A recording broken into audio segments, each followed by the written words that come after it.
Capítulo 13, versículo 1. Seria alongar demais percorrer todos os exemplos daqueles que desperdiçaram suas vidas em jogos de xadrez, bola ou queimando-se no sol. Não gozam de ócio aqueles cujos prazeres trazem muitas ocupações, pois ninguém duvidará que muitos se fatigam sem nada obrar, os que se prendem a inúteis questões de literatura, e eles já são multidão entre os romanos. Foi um vício dos gregos investigar quantos remadores teve Ulisses, se a Ilíada ou a Odisseia foi escrita primeiro, e além disso, se eram de um mesmo autor. E outros conhecimentos dessa espécie que, se os reservas para ti mesmo, em nada deleitam o intelecto. Se os publicas, não serás tido por mais douto, mas por mais enfadonho. E eis que esta frívola paixão de aprender inutilidades apossou-se também dos romanos.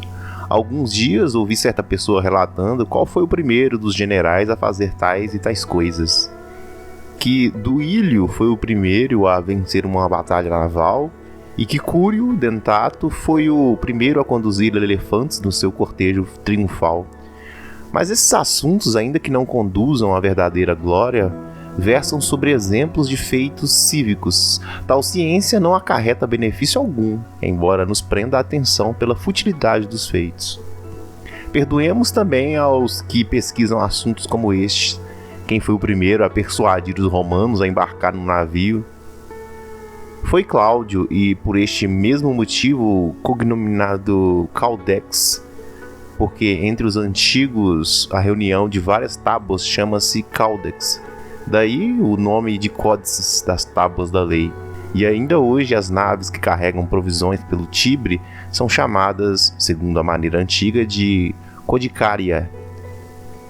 Sem dúvida, isso pode ser de algum valor. Valério Corvino foi o primeiro a subjugar Messina e, tendo tomado para si o nome da cidade conquistada, foi o primeiro da família dos Valérios a denominar-se Messana, e que, tendo sido trocadas as letras por um gradual corruptela da linguagem popular, chamou-se Messala. Porventura permitirás a alguém ocupar-se também disso, que Lúcio Sulla foi o primeiro a apresentar os leões soltos no circo, enquanto que anteriormente eram apresentados acorrentados, e que foram enviados arqueiros pelo rei Boco para exterminá-los. Que seja. Façamos também essa concessão. Mas acaso há um mínimo de um valor em saber que Pompeu foi o primeiro a proporcionar um combate no circo com 18 elefantes? Tendo-se enviado criminosos para enfrentá-los como se fosse uma batalha? O primeiro dos cidadãos e, segundo o que a fama nos legou, o homem que sobressaiu entre os antigos líderes por sua bondade, julgou ser um novo tipo de espetáculo digno de memória, matar homens de um modo novo. Combatem até a morte? É pouco. Despedaçam-se? É pouco. Que sejam esmagados por uma enorme massa de animais. Seria suficiente que esses assuntos passassem ao esquecimento, para que posteriormente um prepotente qualquer não aprendesse a invejar-se uma ação tão desumana. Quantas trevas uma grande fortuna causa a nossas mentes! Acreditou estar acima das leis da natureza quando lançou aquele bando de miseráveis a feras nascidas sobre outros céus, quando proporcionou um combate entre animais tão desiguais, quando fez verter tanto sangue diante dos olhos do povo romano. Ele, que em breve seria forçado a verter mais ainda. Mas logo em seguida, o mesmo Pompeu, traído pela deslealdade alexandrina, entregou-se ao último dos escravos para ser abatido. Só então compreendeu a vã ostentação de seu cognome. Mas, para que retorne ao ponto de onde me desviei e para que mostre a inutilíssima diligência de alguns destes mesmos assuntos, aquele mesmo erudito contava que Metelo, tendo vencido os cartagineses na Sicília, foi o único de todos os romanos a conduzir em seu triunfo 120 elefantes diante do carro, e que Sulla foi o último dos romanos a aumentar o pomerium, coisa que, segundo os costumes antigos, só se fazia após a conquista de territórios italianos e nunca provinciais. Alguma utilidade maior em saber que o Monte Aventino, como assegurava aquele, situa-se para além do Pomerium, por uma dessas duas razões. Ou porque a plebe tenha se afastado daí, ou porque, quando Remo tomava os auspícios, O voo das aves não foi favorável. E ainda outros inumeráveis conhecimentos que ou estão abarrotados de mentiras ou são desta natureza. Pois mesmo que se admita que eles contam essas coisas todas de boa fé e que se responsabilizam pelo que foi escrito, contudo, esses conhecimentos servirão para minorar os erros de alguém? Refrearão as paixões de alguém? Farão alguém mais generoso, mais corajoso, mais justo? Às vezes, meu caro Fabiano dizia duvidar se era melhor não empreender estudo algum do que se envolver com os deste gênero. Capítulo 14, versículo 1. Dentre todos os homens, somente são ociosos que estão disponíveis para a sabedoria. Eles são os únicos a viver, pois não apenas administram bem sua vida, mas acrescentam-lhe toda a eternidade. Todos os anos que se passaram antes deles são somados aos seus, a menos que sejamos os maiores dos ingratos. Aqueles fundadores das sublimes filosofias nasceram para nós e eles nos preparam o caminho para a vida. Graças aos seus esforços, conduzem-nos das trevas à luz, aos mais belos conhecimentos.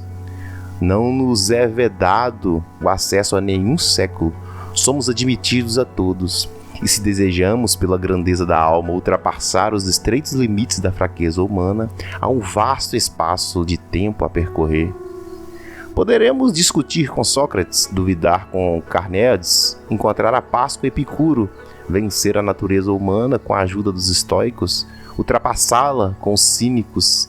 Já que a natureza nos permite entrar em comunhão com toda a eternidade, por que não nos desviarmos dessa estreita e curta passagem de tempo e nos entregarmos com todo o nosso espírito àquilo que é ilimitado, eterno e partilhado com os melhores?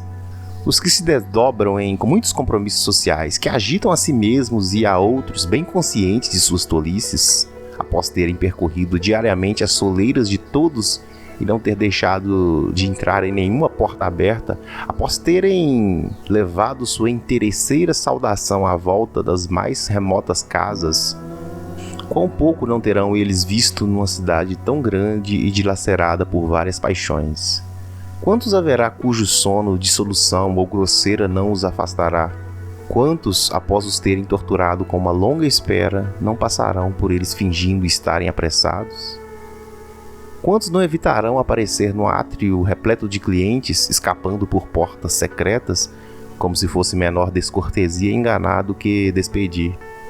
Quantos, ainda meio adormecidos e pesados devido à embriaguez da noite anterior, responderão àqueles pobres coitados que interromperam seu sono para esperar o despertar de um outro?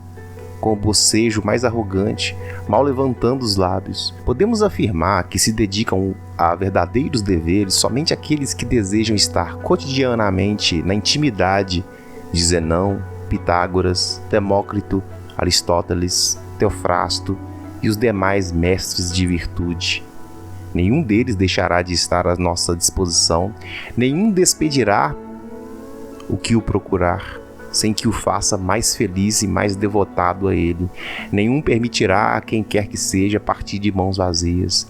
E eles podem ser encontrados por qualquer homem, tanto durante o dia como à noite. Capítulo 15, versículo 1. Nenhum destes forçará a tua morte, todos te ensinarão a morrer. Nenhum dissipará teus anos, mas te oferecerá os seus. Nunca a conversação com eles será perigosa, fatal a amizade ou onerosa a deferência. Conseguirá deles tudo o que quiseres. Não será deles a culpa se não tiveres exaurido tudo o que desejas. Que felicidade!